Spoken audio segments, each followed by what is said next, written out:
We're a professional theater company, and I would say that, I hope that all arts organizations are of benefit to the community. I think arts are inherently valuable, and having local art created in a community is really important to have people's voices represented in the kinds of stories that are told, and that they can see themselves represented on stage.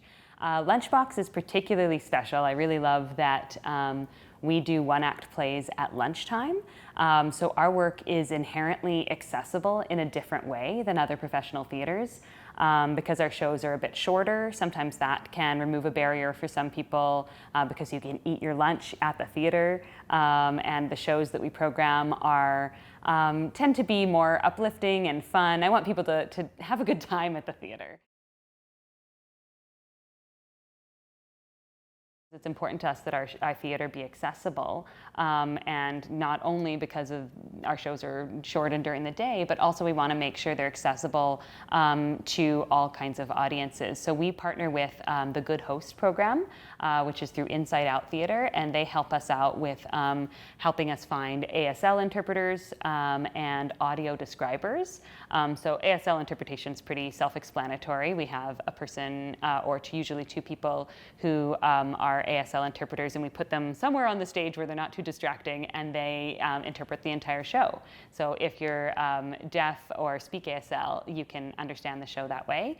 Audio describers come and they watch the show, and then they describe it through headphones, through a little microphone, to anyone in the audience who's blind or low vision.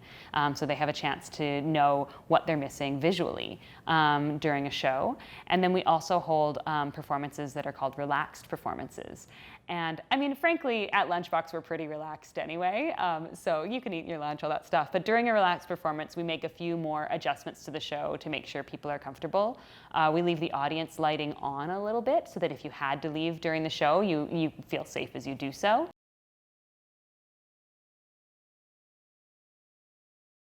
Theater is definitely a resource-heavy kind of industry.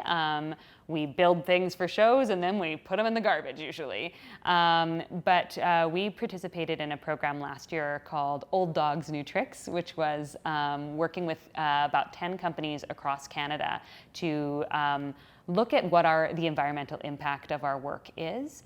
And so through that, there were several webinars where we talked to different folks about how to imagine a show with design being more sustainable from the beginning.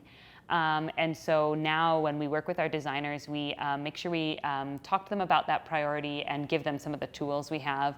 Our production manager is starting to track our sort of carbon footprint for each show. And right now we're at that place where we're really trying to kind of figure out what it is that we do so that we can figure out how we can reduce our impact in different places.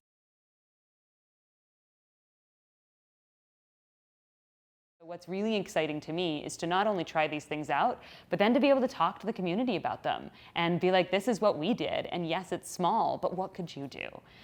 So that's a big part of this project too, is as we continue to learn more about what we're doing and assess it and figure out how to track it and what we can do better, the next step is to pack